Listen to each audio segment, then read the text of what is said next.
안녕하십니까. 충청북도지사 김영환입니다.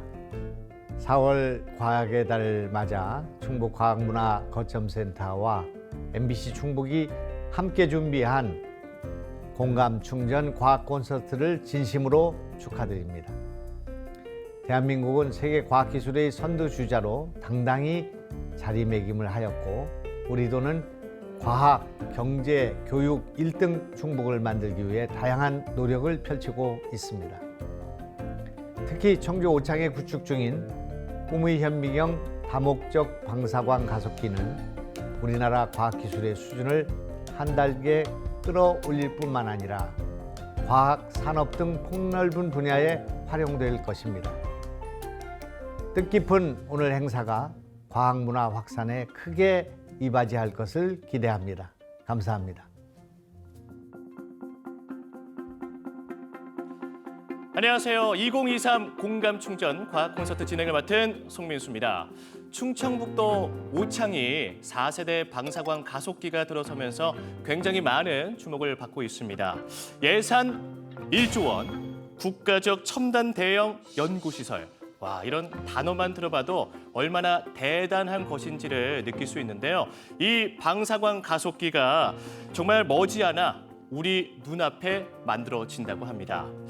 그러면 도대체 이 빛 공장 혹은 거대 현미경이라고도 불리는 이 방사광 가속기가 도대체 정확히 무엇일까요? 오늘 MBC 충북 공감충전 과학 콘서트에서는 아직은 어렵게만 느껴지는 이 방사광 가속기가 정확히 무엇이며 또 어떤 원리로 운영이 되는지 더 나아가서 우리 생활에 어떤 도움을 주는지 이해하고 배워보는 시간 가져보도록 하겠습니다. 오늘 제가 있는 이 스튜디오에는요, 저뿐만 아니라 정말 많은 분이 함께하고 있습니다. 열기가 굉장히 뜨거운데요. 소개해드립니다. 청주고등학교, 청주중앙여자고등학교, 충북과학고등학교 학생과 함께합니다.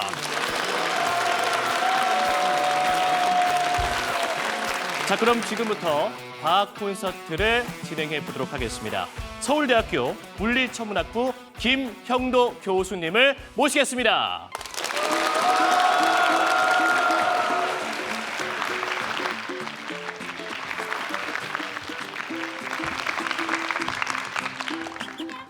안녕하세요. 서울대 물리천문학부의 김형도 교수라고 합니다.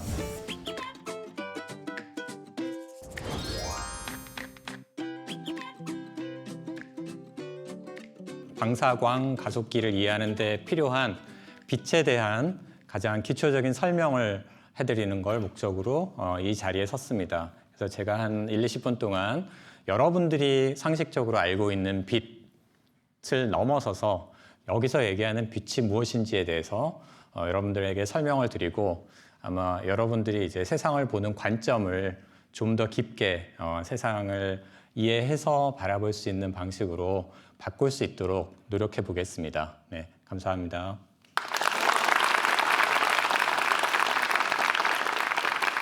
빛이라는 게 왜 특별하냐? 그러니까 지금 말씀드리는 빛은 가시광선을 의미하는데요.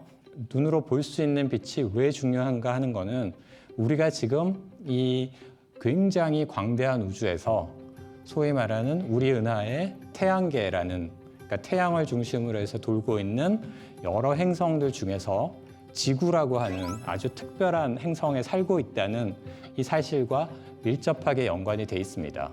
그러니까 왜 그렇게 되어 있냐 하면 태양의 표면 온도가 굉장히 특별하게 우리가 눈으로 보는 그 가시광선을 가장 많이 내보내는 그런 표면 온도를 가지고 있습니다.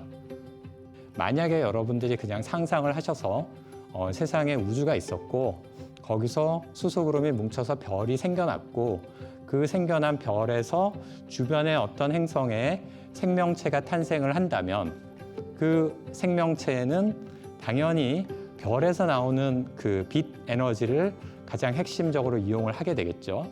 그러면 그렇게 핵심적인 에너지를 이용하고자 할 때 적어도 나는 그 핵심적인 에너지를 잘 관찰할 수 있어야 생존에 유리하겠죠. 그래서 현재 이 태양계의 지구에 살고 있는 어떤 생명체들은 태양이 주로 내고 있는 그 그 가시광선의 영역에 특별히 민감한 어떤 그 인지 구조를 갖추게 되었다는 게 과학적인, 그러니까 우리를 둘러싼 환경에 대한 이해입니다. 지금 현재 우리가 놓여 있는 이곳에 그 가시광선이 괜히 우연히 그렇게 된 게 아니라는 걸 여러분들이 아셨으면 좋겠고, 그러면 내가 그 태양에서 온 빛을 한번 분해를 해보자. 여러분들 프리즘 잘 아시죠? 그렇죠?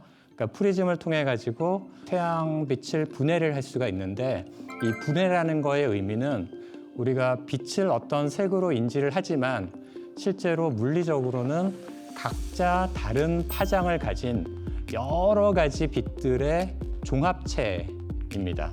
그래서 그것들을 프리즘을 통과를 시키면 소위 말하는 굴절이라는 현상이 파장의 길이에 따라서 다 다른 각도로 굴절이 되기 때문에 무지개 빛으로 굉장히 예쁜 모양의 소위 말하는 스펙트럼을 만들어내게 됩니다. 그래서 우리가 그냥 백색 광선이라고 했던 거를 프리즘을 통과시켜 보면 거기에 빨주노초 파남보의 다양한 색깔들이 다 존재를 하게 되는 거죠. 근데 그게 빛의 전부일까라고 생각하면 그렇지가 않고 윌리엄 허셜이라는 분이 천문학자인데 굉장히 흥미로운 실험을 했습니다. 이 실험은 실제로 태양의 흑점을 관찰하기 위해서 필터를 놓고 이렇게 관찰을 하다 보니까 이상하게 그 빨간색 필터가 훨씬 더 빨리 달궈져요. 그래서 뭔가 그 온도가 높은 것 같은 생각이 들어서 우리가 알고 있는 빛의 색깔에 온도가 있을까? 프리즘을 놓고 각 색깔로 나눠진 곳에다가 온도계를 놓고 온도를 측정을 합니다. 그러면 굉장히 흥미롭게 빨간색 쪽이 좀 더 높게 측정이 됩니다. 근데 모든 실험은 대조군이 있어야겠죠. 그래서 그 빨주노초 파남보의 가시광선이 있는 영역을 벗어난 곳에 내가 온도계를 하나를 뒀습니다. 이거는 그러니까 빛이 도달하지 않는 곳에 온도를 알아야 그 빛에 의해서 온도가 얼마나 높아졌는지를 알 수 있을 테니까 그 온도계를 뒀는데 굉장히 놀랍게도 빨간색 옆에 둔 온도계의 온도가 1도 더 높아요. 그러니까 빛이 도달한 곳의 온도보다. 그러니까 굉장히 이상한 현상이죠. 그러니까 나는 빛이 뭔가 에너지를 가지고 온도를 높일 거라고 생각을 했는데 실제로는 빛으로 가시광선으로 보이는 그 영역을 벗어난 곳에서 더 높은 온도가 관측이 됐어요. 우리가 눈으로 볼 수는 없지만 무언가가 그 빨간색 옆에도 도달을 했구나. 그래서 가시광선을 넘어서서 뭔가의 광선이 있다라고 해서 그 빨간색 옆에 있는 빛이라고 해서 적외선이라는 이름을 붙였습니다. 그래서 가시광선이 있고요. 가시광선 옆에 적외선이 있고요. 그러면 빨간색 옆에만 있을까? 보라색 옆에도 있지 않을까? 해서 자외선도 찾아냈고요. 이 모든 것들의 차이는 동일한 파동입니다. 근데 동일한 파동인데 파장만 달라요. 빨간색이 가장 파장이 길고요. 한 700 나노미터 정도 되는데, 그다음에 파란색은 한 400 나노미터 정도 되고, 근데 그거보다 빨간색보다 더 긴 파장을 가진 걸 우리가 적외선이라고 부르고, 보라색보다 더 짧은 파장을 가진 걸 우리가 자외선이라고 부르기 시작했습니다. 그러니까 분명히 우리가 눈에 보이는 거 이상의 무언가가 있다는 거는 확실하게 알아낸 거죠. 그리고서 이제 좀 더 자세하게 이걸 이제 스펙트로스코피라고 하는데 각각의 파장에 해당하는 빛이 얼마만큼 오는지를 태양에서부터 이렇게 오는 빛을 가지고 분석을 해보면 굉장히 놀랍게 가시광선의 영역이 가장 많이 도달합니다. 하지만 그 보라색 옆에 훨씬 더 짧은 파장의 빛도 있고요. 그 다음에 그 빨간색 옆에 훨씬 더 긴 파장의 빛도 있어서 실제로는 연속적으로 굉장히 다양한 파장의 빛이 다 한꺼번에 도달을 하고 있는 것을 알 수가 있습니다. 그래서 도대체 이 태양빛과 이 가시광선, 그러니까 우리가 본다고 하는 게 어떻게 연결된 거냐? 태양의 표면 온도는 절대 온도로 약 6,000도 정도가 됩니다. 우리 지구의 표면 온도가 그냥 상온으로 따져서 약 300켈빈인 걸 아시면 그거보다 한 20배 높은 온도라는 걸 알 수가 있습니다. 쇠를 달구기 시작하면 벌겋게 빛이 나기 시작합니다. 근데 그거를 더 높은 온도로 가열을 하면 하얘집니다. 그리고 더 높은 온도로 올라가면 퍼렇게 되기 시작해요. 그래서 지금 태양은 빨간색에서 파란색으로 가기 직전에 그 중간에 해당하는 온도여서 한 6000켈빈이고요. 태양 주변에 있는 모든 생명체들은 그 태양빛을 잘 볼 수 있어야 될 테니까 다 가시광선 영역을 잘 관찰할 수 있도록 진화를 해야겠죠.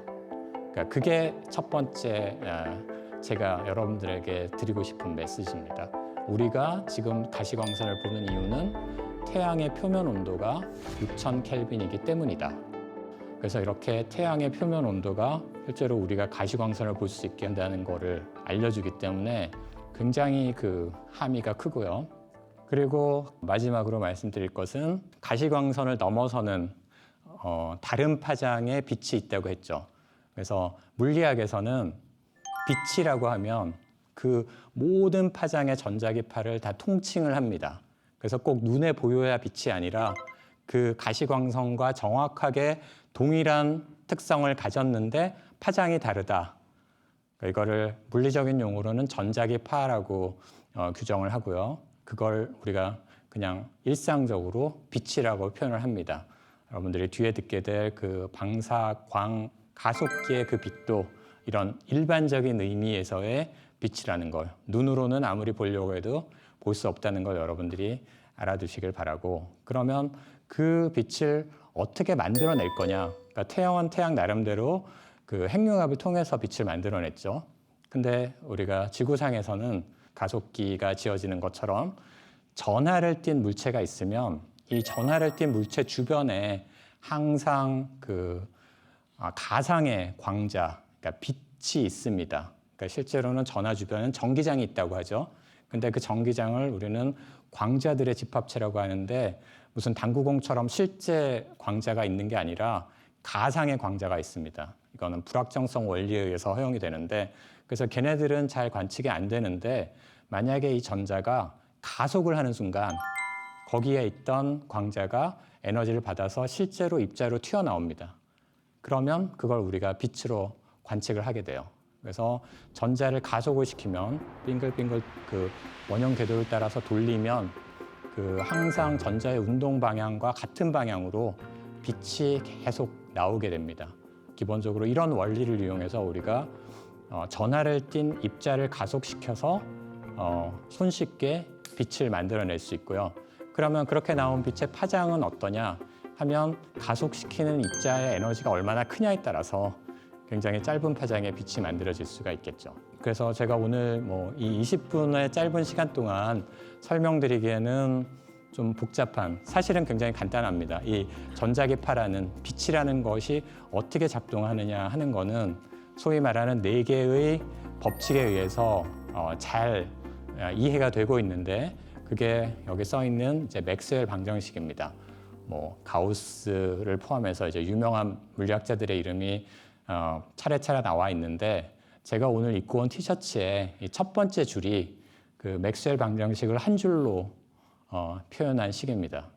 이거는 우리가 살고 있는 세상이 너무나 아름답고 이 시공간이 다 합쳐져 있기 때문에 이렇게 복잡해 보이는 4가지의 식을 단 한 줄로 쓸 수 있습니다. 그래서 첫 번째 줄이 빛에 대한 방정식이고요.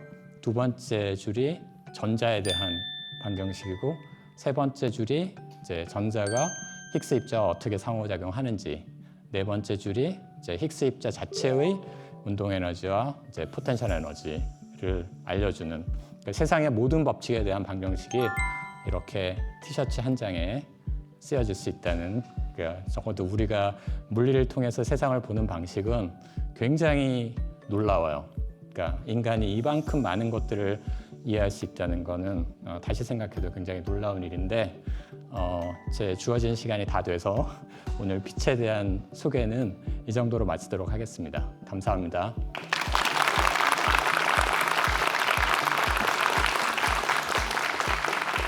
자, 오늘 이렇게 좀 이야기를 들어봤는데 우리 학생들의 눈빛을 보니까요. 좀 궁금증이 많은 것 같아요, 교수님. 제가 좀 몇 명 학생들에게 질문을 받아봐도 되겠습니까? 네.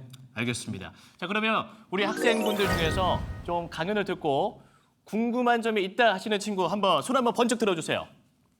와, 이거 어떡합니까, 교수님? 이거 어느 친구부터 이거 네? 질문을 받아야 될까요? 아, 고민이 되는데 그러면 제 앞쪽에 있는 친구부터 한번 해보겠습니다. 제가 알기로는 방사광 가속기에서 그 화학 반응 등을 관찰하기 위해서 짧은 파장의 빛을 사용한다고 알고 있는데 그 짧은 파장의 빛이 그런 것들을 관찰할 때 어떤 유리한 점이 있어서 활용하는지 좀 알고 싶습니다. 그 가시광선의 빛의 파장은 한 400나노미터에서 한 700나노미터 됩니다. 근데 원자의 크기는 나노미터보다도 작습니다. 그러니까 우리가 가시광선으로 보고 있는 빛의 파장은 사실 원자 크기의 한 1000배 정도 된다고 보시면 되죠.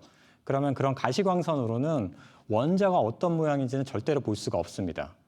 그래서 그거보다는 파장이 한 1000배는 더 짧은 파장의 빛을 쏘여야 실제로 그런 원자 크기 정도의 구조에 대해서 우리가 빛으로 볼 수 있게 되는 거죠. 빨간색 빛이 보라색 빛보다 더 높은 온도를 가지고 있었다고 말씀해 주셨는데 왜 파장이 긴 빛이 더 높은 온도를 갖게 되었을지 왜 그 원리가 궁금합니다. 그러니까 보통 사람들이 이제 혼동하는 개념을 바로잡아 드려야 될 것 같은데 제가 말씀드린 그 색 온도는 달궈졌을 때 나오는 그 색깔을 의미하는 거고요.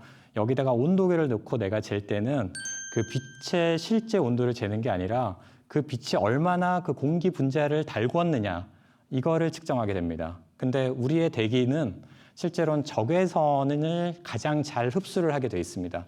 그래서 실제로는 빛의 그 온도와 무관하게 적외선이 가장 이제 대기를 잘 온도를 높일 수 있기 때문에 온도계에 그렇게 나타나는 겁니다. 굉장히 좋은 질문 감사합니다. 네. 네, 우리 또 학생들이 오늘 이렇게 들어올 때 좀 여러 가지 오늘 주제에 대해서 궁금증을 이렇게 좀 포스트잇에 이렇게 써서 이렇게 붙여놨더라고요. 좀 이것도 몇 가지 좀 답변을 해주셔도 좋을 것 같습니다. 네.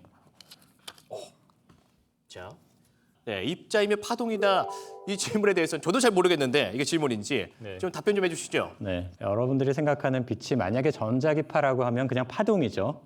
근데 또 이걸 광자라고도 불러요. 그러니까 실제로 입자로 이렇게 나와서 우리가 관측 가능하게 되는데 도대체 그러면 빛은 입자일까 파동일까 이 질문을 할 수 있는데 양자역학에 따르면 빛은 입자이면서 동시에 파동입니다. 그래서 이중성이 가장 중요하고요.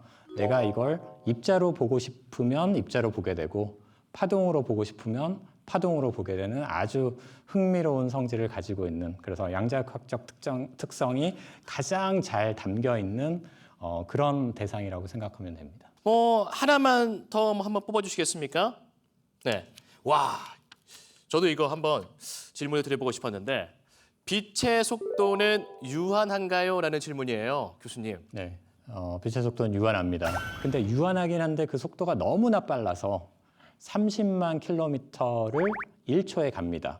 그러니까 지구를 7바퀴 반을 도는 속도죠. 네. 그래서 여러분들 슈퍼맨을 보셨으면 아실 텐데 슈퍼맨이 1초에 지구를 7바퀴 반을 돕니다.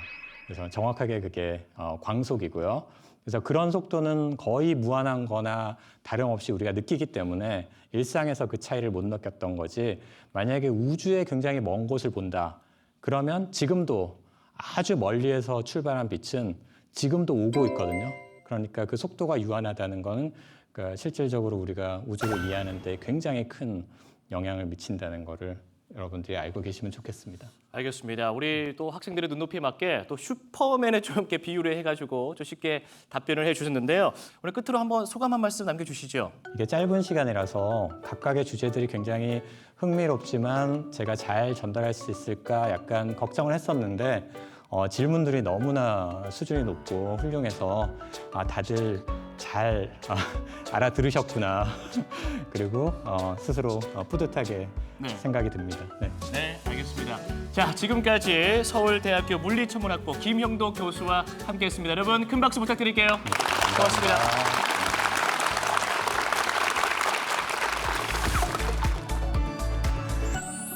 자, 이번에는 방사광 가속기에 대해서 좀 더 깊이 있는 이야기를 나눠볼까 합니다.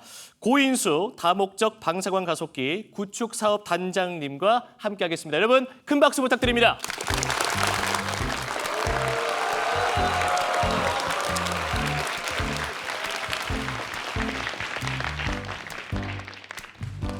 안녕하세요. 방금 소개받은 이름이 길죠. 다목적 방사광 가속기 구축 사업단 단장 고인수입니다.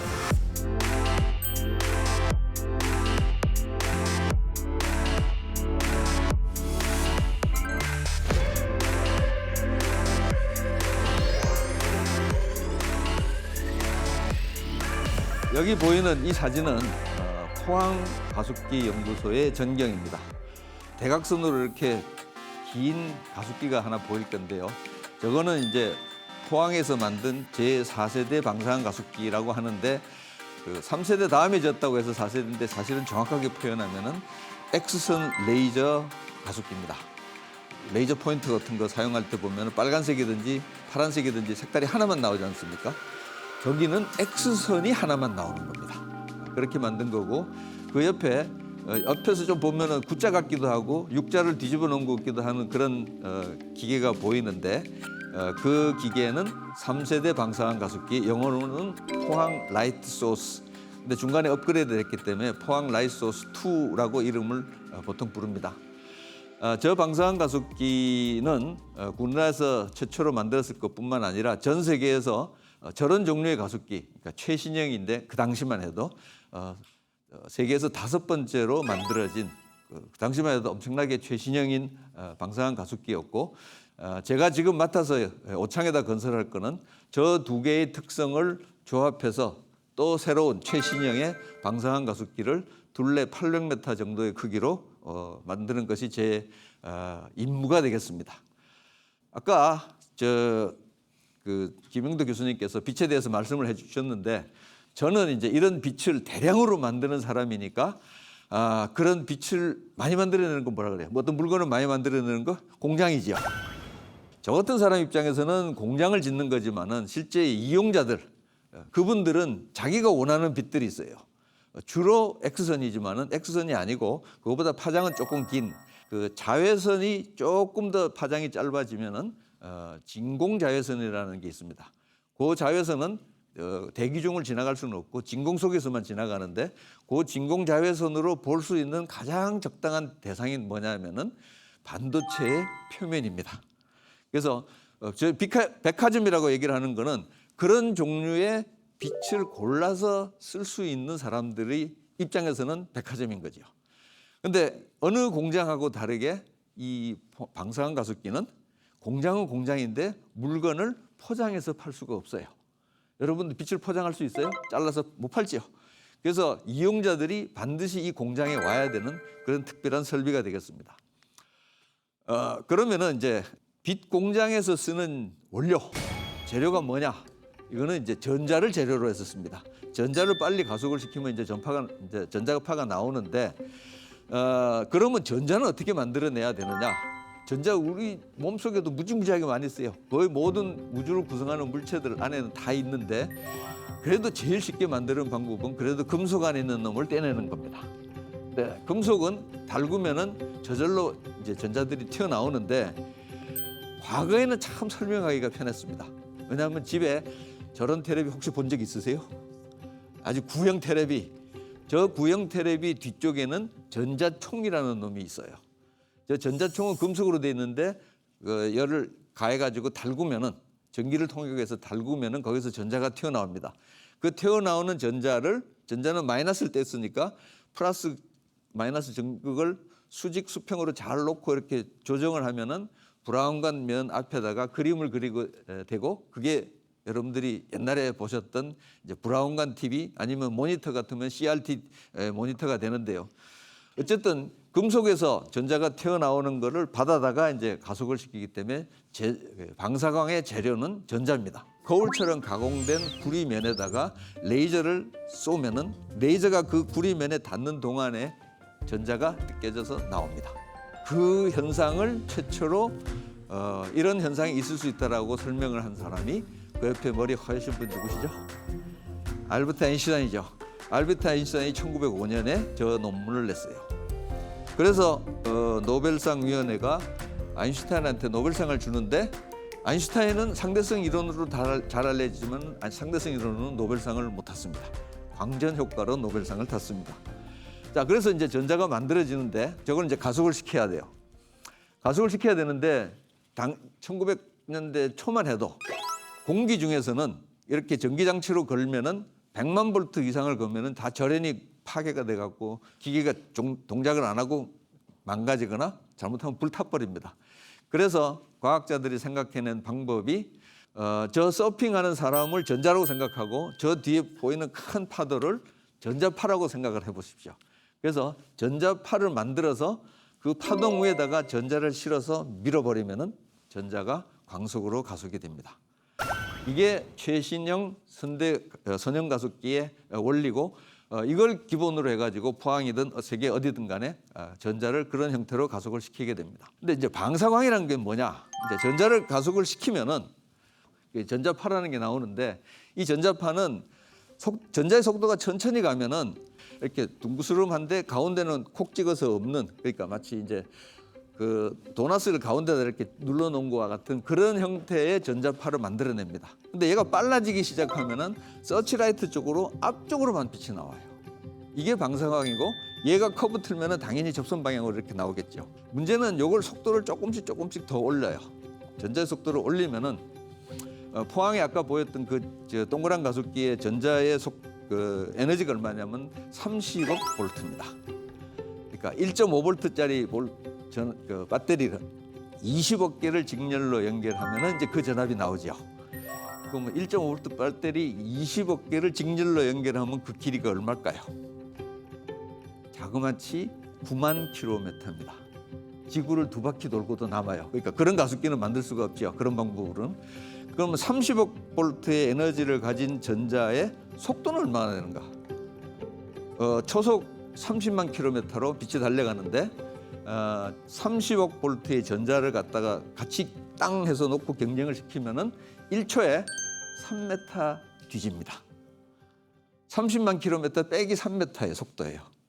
그리고 아까 봤던 직선 가속기 있었죠, 뒤에. 그거는 에너지가 100억 볼트인데 그거는 똑같이 경쟁을 시키면은 30cm 뒤에 쳐져서 가요. 그러니까 광속이나 거의 똑같아요.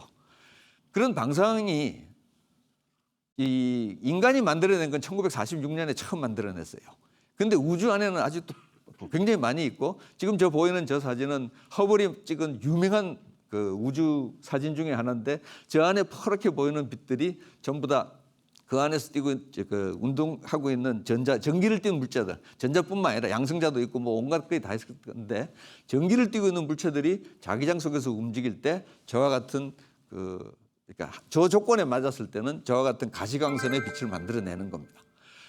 그렇게 만들어내는 거가 우리 눈에 이미 다 보였던 건데 인간은 겨우 1946년에 처음 만들었고 그거를 발전시켜서 이제 지금의 가속기에 이르게 된 거죠.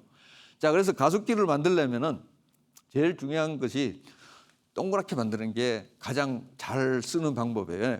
왜냐하면 직선으로 만들면 한 번 지나면은 다시 만들어서 보내야 되죠. 근데 동그란 걸 만들어 놓으면 어떻게 돼요? 얘가 계속 한 자리를 뱅뱅뱅뱅 돌 거니까요. 그래서 포항 같으면은 둘레가 거의 300m고 거기에 전자가 광속에나 가까운 속도로 움직이니까 매초 한 지점을 전자가 몇 초 지나가니까 몇 번을 지나가느냐? 100만 번을 지나갑니다. 그렇죠? 오창에다 지을 거는 둘레가 800m쯤 돼서 많이 커졌기 때문에 1초에 100만 번은 아니고 32만 5천 번을 돌아갑니다. 그거 돌아가는 거 다 하나씩 다 세야 될 정도의 정밀한 기계들이 앞으로 이제 붙을 거고요. 그 중에 하나가 이제 저렇게 뒤에 보이는 사극자석이라는 건데 문제는 전자를 하나만 보내는 게 아니에요. 빛을 많이 만들어야 되니까 덩어리로 이렇게 뭉치게 해서 보냅니다.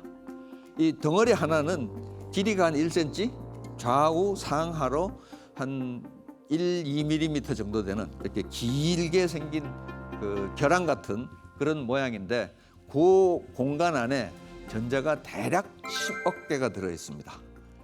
근데 알죠? 같은 전자끼리 있으면 어떻게 돼요? 밀어낼 거 아니에요. 밀어내는데 그놈이 밀어내고 흩어져 버리면 가속기가 안 돌아가죠. 그러니까 못 흩어지게끔 이렇게 렌즈로 이렇게 모아야 돼요. 그 렌즈로 모으는 것이 저기 보이는 극이 4개, 남극, 북극이 각각 2개씩 있는 사극 자석으로 모읍니다. 저런 종류의 자석을 갖다가 여러 개 써가지고 전체적으로 이렇게 집속이 되도록 그런 장치들을 갖다가 원둘레 800m에다가 쫙 깔아놔야 됩니다. 그게 이제 상당히 어려운 것 중에 하나고, 항상 이제 쓰다 보면은 이 빛이 좀 더 세게, 좀 더 많이 만들어 달라는 요구들이 오게 되고, 그래서 과학자들이 이제 또 머리를 열심히 굴립니다. 그래서 그 사진에서 보는 것과 같이 자석을, 연구 자석을 남북, 북남, 남북, 북남 이렇게 시리즈로 연결해 놓으면은 전자가 어떻게 할까요? 가다가 이렇게 꺾여서 가겠죠. 근데 커브 질 때마다 접선 방향으로 빛이 나온다 그랬죠. 얘를 10번을 꺾으면은 여기서 나오는 빛의 세기가 그거에 10번 꺾은 거의 제곱인 100배가 밝아져요. 그러면은 30번 꺾게 하면 어떻게 돼요? 1000배가 밝아지죠. 그렇게 해서 저런 삽입 장치라는 걸 집어넣으면은 그 다음부터는 획기적으로 빛이 밝아집니다. 아까 포항 사진을 이제 처음 보여드렸을 때 그 사진에 그 육자 모양으로 돼 있는 이 3세대 방사능 가속기에서 나오는 빛은 태양 빛의 1억 배에서 10억 배쯤 밝습니다. 그리고 그 뒤에 직선으로 돼 있는 게 있었죠. 그 직선으로 돼 끝에서 나오는 빛은 3세대 방사능 가속기에 다시 1억 배가 밝아요. 그러니까 빛이 어마어마하게 밝은 거가 되는데, 어쨌든 그렇게 빛을 만들어내면은 그 빛을 끌어다가 이제 이용자들이 써야 되겠죠. 그래서 그 빛을 끌어서 이용자들한테 갖다 주는 그런 설비의 통칭 이름이 빔라인이라 그럽니다.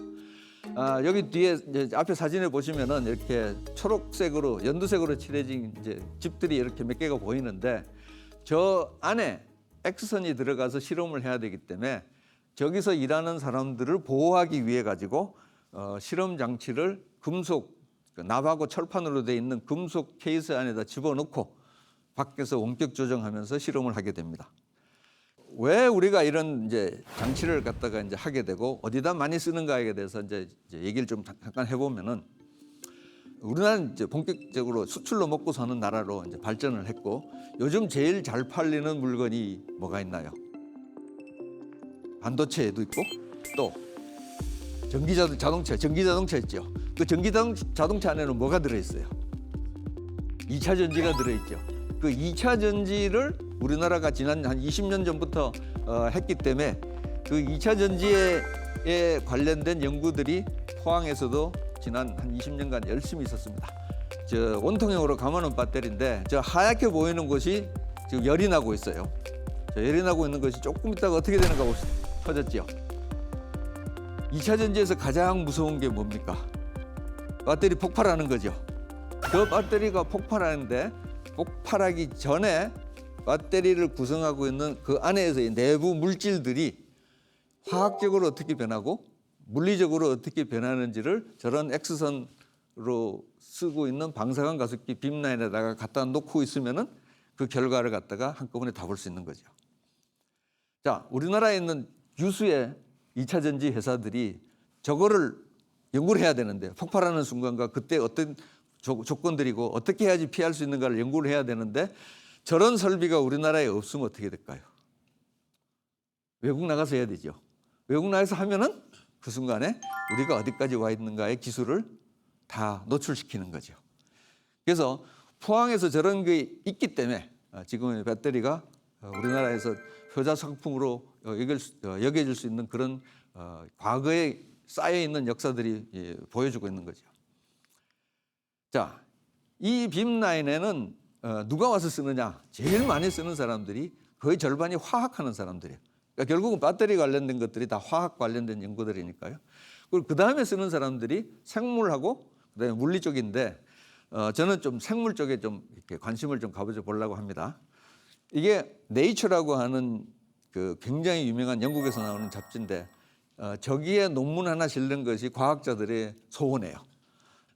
저 왼쪽에 있는 것이 2003년에 대한민국에 있는 벤처 회사가 비아그라라고 하는 특별한 약의 구조를 밝혀가지고 논문을 냈는데, 그 논문이 저 네이처의 표지에 나온 겁니다. 물론 비아그라는 파이자라는 회사가 외국 회사가 만들었기 때문에 그분들도 다 알고 있을 거예요. 근데 저렇게 밝혀낸 거는 뭐냐면은 저 구조에서부터 저 회사의 특정한 화학식에서 조금씩 변형을 해서 도망을 가면은 특허에서 빠지고 더 성능 좋고 뭐 여러 가지 장점이 더 많은 화학 구조를 찾을 수가 있겠죠. 그리고 두 번째 있는 가운데 있는 저거는 역시 대한민국 과학자가 포항가습기연구소에서 한 건데 DNA라면은 두 줄로 이렇게 나선이 정보가 꼬여 있는데 이 꼬여 있는 거에 방향이 대부분이 오른쪽으로 감아 돌아가요. 근데 가끔은 왼쪽으로 꼬인 놈이 있어요. 그 왼쪽으로 꼬인 DNA와 오른쪽으로 꼬인 DNA가 한 줄에서 만나요. 그러면은 꼬인 방향이 다른데 이걸 어떻게 연결할 거냐 하는 거를 연결한 조사한 연결부를 조사한 논문이고 포항 방사능가습기인데 저것도 네이처에 세 번째로 나왔어요. 대한민국에서 일한 걸로. 자, 이런 이제 생물학적인 거에 대해서 이제 좀 더 관심을 가져보는데 이 중에는 이제 약을 만드는 게 코로나가 터졌을 때 아주 빠른 시간 안에 메신저 RNA라는 걸 방법을 찾아가지고 백신을 만들어냈죠. 전 세계에 있는 방사능 가습기에서 코로나 관련 연구는 무조건 제1순위로 쓰도록 해줘가지고 그 관련된 그 화학 구조식들이 다 많이 밝혀졌습니다. 마지막으로 과학자들 특히 포항에서 이제 최신형 가습기를 이용하고 앞으로도 여기서도 그 적용이 될 걸로 여겨지는 것이 도대체 지금 이 난리난 기후 뭐 가물고 비 오고 날씨가 엉망진창이잖아요. 이거를 극복하는 방법으로 과학자들은 뭘 생각하느냐면은 식물을 베끼려고 합니다. 식물이 뭔가요?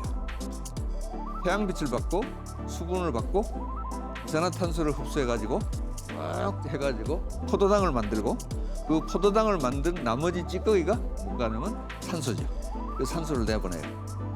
그래서 이 화학 과정을 식물한테 시키면 되는데 문명이 발전하면서 식물을 얼마나 많이 지금 식물이 자랄 공간들을 많이 해쳤잖아요.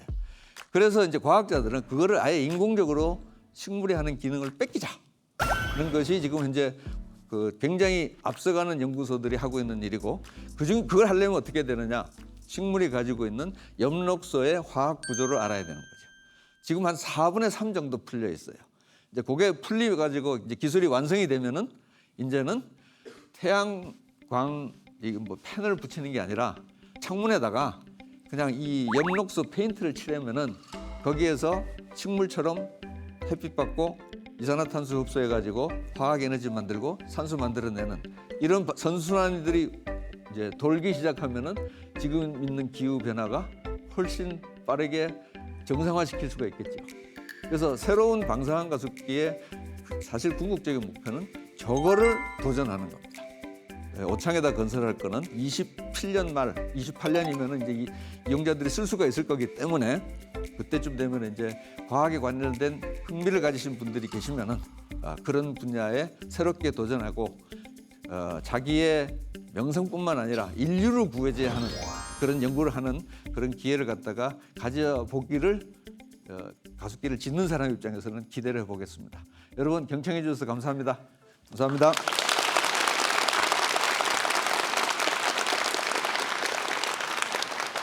정말 재밌게 잘 들었습니다. 네, 감사합니다. 그 방사광의 원리와 활용에 대해서 이렇게 우리 단장님께서 이렇게 말씀을 해주셨잖아요. 네. 저도 또 이렇게 뒤에서 지켜보니까 또 우리 많은 학생들이 궁금한 게 많은 것 같아요. 네. 학생분들 중에서 혹시 이 방사광 가속기에 대해서 궁금한 게 있다 하는 친구를 한번 손 한번 높게 한번 들어보세요. 아, 역시나 아까처럼 정말 많은 친구분들이 이렇게 손을 번쩍 들고 있는데 자 그러면 우리 앞에 있는 우리 남학생? 네, 남학생부터 한번 좀 해주실까요? 미래 추후에 이제 차세대로 이제 5세대의 방사능 가속기가 이제 만약에 개발이 된다면은 이러한 가속기는 지금 현재 개발되고 있는 그리고 또 포항에서 쓰이고 있는 4세대 가속기와 어떤 차이점이나 혹은 개선점이 있는지가 궁금합니다. 4세대 직선 가속기가 3세대보다 1억 배가 밝다 그랬죠. 근데 오창에 짓는 4세대 방사능 가습기는 원형이고 그거는 저기 포항에 있는 원형 가습기보다 100배에서 1000배쯤 밝습니다. 그러니까 아직도 이 차이가 많이 나죠. 직선 가속기랑 원형 가속기가. 그래서 5세대 방사선 가속기는 4세대 원형 방사선 가속기의 모양을 가지면서 4세대 직선 가속기의 성능을 만들어내는 그런 두 개가 합쳐진 것이 5세대 방사선 가속기고, 선진국에 있는 몇몇 그 연구소에서 그걸 연구를 하기 시작을 했는데, 아직까지는 완성되려면은 한 10년, 15년쯤은 더 있어야 될 겁니다. 다음 목표가 그겁니다. 인간이 최초로 만든 방사선 가속기가 1946년에 최초로 제작되었다고 했는데요. 만약에 그 한계점이 있다면 무엇인지 궁금합니다. 1946년에 그 미국에서 만든 베타트론이라는 가속기에서 우연하게 방사능을 이제 발견하게 됐는데, 그때 방사능은 가시광선이 나왔어요. 그러니까 우리가 볼 때 용접할 때 불이 번쩍번쩍하는 그런 형태의 빛이 나와가지고 그것이 방사능이라는 걸 갖다가 이해하는 데 시간이 조금 걸렸습니다. 다른 입자 가속기에서 입자를 충돌시키거나 아니면 그 과정을 지켜보면서 새로운 힉스 입자 같은 새로운 입자나 아니면 기본 입자들의 어떤 성질들을 연구를 하고 있는 걸로 알고 있습니다. 예. 그런 입자들을 관측하는데도 방사광 가속기처럼 강한 방사광이 쓰이는지, 아니면 그런 작은 입자들을 관측하는데 다른 방법이 있는지 궁금합니다. 예, 굉장히 어려운 질문입니다. 네, 예. 어려운데요. 듣기만 해도 머리가 아픕니다. 예. 네. 초립자를 연구하고 힉스를 연구하려면은 그거를 만들어낼 수 있을 만큼 에너지가 높아야 됩니다. 포항에서 쓰거나 아니면 오창에서 만들려고 하는 거는 30억, 40억 볼트에서 100억 볼트 수준인데, 그런 힉스 입자를 만들려면은 지금 포항 거보다 대략 1000배, 그래서 10,000배 정도 더 높은 에너지가 필요하고, 그런 성능을 유지하고 이제 만들어내려면은 더 큰 크기의 가속기가 필요합니다. 그래서 현재 힉스를 만들어낼 수 있는 유일한 것이 이제 서언이라고 하는 데 있는 LHC라는 가속기인데, 둘레가 27km예요. 포항은 기껏 해봤자 1km, 여기도 800m인데 27km의 가속기를 이용해서 지금 현재 그 힉스를 만들고 연구를 하고 있었고, 그것도 이제 기술적인 한계에 도달하니까 다음번 가속기를 만들겠다고 현재 FCC라고 하는 Future Circular Collider라고 하는 거를 써니 지금 현재 설계를 하고 있습니다. 둘레가 자그마치 100km입니다. 그러니까 그 정도 돼야지 이제 그 다음 단계의 소립자 물리를 연구를 할 수 있는 건데, 현재 목표는 대략 한 2050년쯤 돼야지 이제 만들 수 있을까 정도로 이제 돈도 많이 들고 시간도 많이 걸리는 그런 건데요. 아마 저는 못 볼 겁니다만은 이제 여기 계신 분들은 그걸 활용할 수 있는 기회가 얼마든지 있을 거라고 봅니다. 교수님, 그리고 또 아까처럼 우리 친구들이 이 방사광의 원리와 활용에 대해서 좀 앞서서 포스트잇에 질문을 써가지고 붙여놨어요. 어떤 게 좀 눈에 들어오십니까? 우선 이게 항상 먼저 설명을 돼야 되는 건데요. 네, 방사광 가속기에서 방사능이 나오나요? 라는 그런 질문이에요. 방사능은 아시다시피 원자의 동위원소들이 붕괴할 때 나오는 거고, 그걸 이용하면은 이제 원자력 발전도 될 수도 있고 암 치료도 할 수 있고 하는 그런 건데, 방사광 가속기는 영어로는 싱크로트론 레디에이션이라고 해서 중국 사람들은 동보복사, 발을 맞춰서 가는 빛이라는 뜻으로 정확하게 표현했는데, 한국에서는 일본식 표현을 따다 쓰다 보니까 방사광이라는 뜻으로 이제 번역을 했고, 그러다 보니까 이제 항상 어디 가든지 방사광과 방사능을 먼저 설명해야 되는 어려움이 있습니다. 그래서 방사능이 나오지는 않는데 표현이 방사광과 방사능의 표현이 글자가 비슷해가지고 많은 오해들을 하고 있다는 점을 갖다가 다시 한번 좀 이때 이 기회를 통해서 좀 교정하려고 이 질문을 픽업했습니다. 네, 방사광과 방사능은 다르다는 거, 이런 우리 학생들도 많이 알아주셨으면 좋겠고요. 제가 또 개인적으로 궁금한 건데, 방사광 가속기는 그러면 24시간 내내 돌아갑니까? 예, 실험을 어떻게 하냐면은 네. 열흘간 240시간을 연속으로 운전하고 네. 그러고 나흘을 쉽니다. 실험하시는 분들은 대략 3일, 72시간의 시간을 받아옵니다. 그럼 그 72시간이니까 3일이니까 밤새도록 서로들 교대 근무하면서 실험을 하고 갑니다. 그래서 그 실험을 하는 동안에는 실제로 참여하는 연구자들은 굉장히 힘이 듭니다. 그렇군요. 예. 근데 워낙 시간이 네. 돈이고 워낙 귀한 것들이라 가지고 72시간도 다들 열심히 쓰려고들 다 노력하고 있습니다. 알겠습니다. 72시간 일을 한다 하니까 다들 눈빛이 뭐야라는 그런 눈빛이 보내고 있는데 이렇게 좀 답변까지 이렇게 들어봤고요. 자, 여기서 이제 우리 단장님과 좀 이제 인사를 드려야 되는데 오늘 조금 어떠셨습니까, 강연? 예, 오창에 새로질 방사능 가속기가 어디다 쓰이고 어떤 원리로 동작한다는 걸 갖다가 여기 학생들하고 같이 그런 지식을 나눌 수 있는 기획을 만들어 주셔서 대단히 감사합니다. 저희가 감사드립니다. 자, 오늘 강연 잘 들었습니다. 자, 지금까지 고인수 다목적 방사광 가속기 구축 사업 단장과 함께했습니다. 고맙습니다. 감사합니다.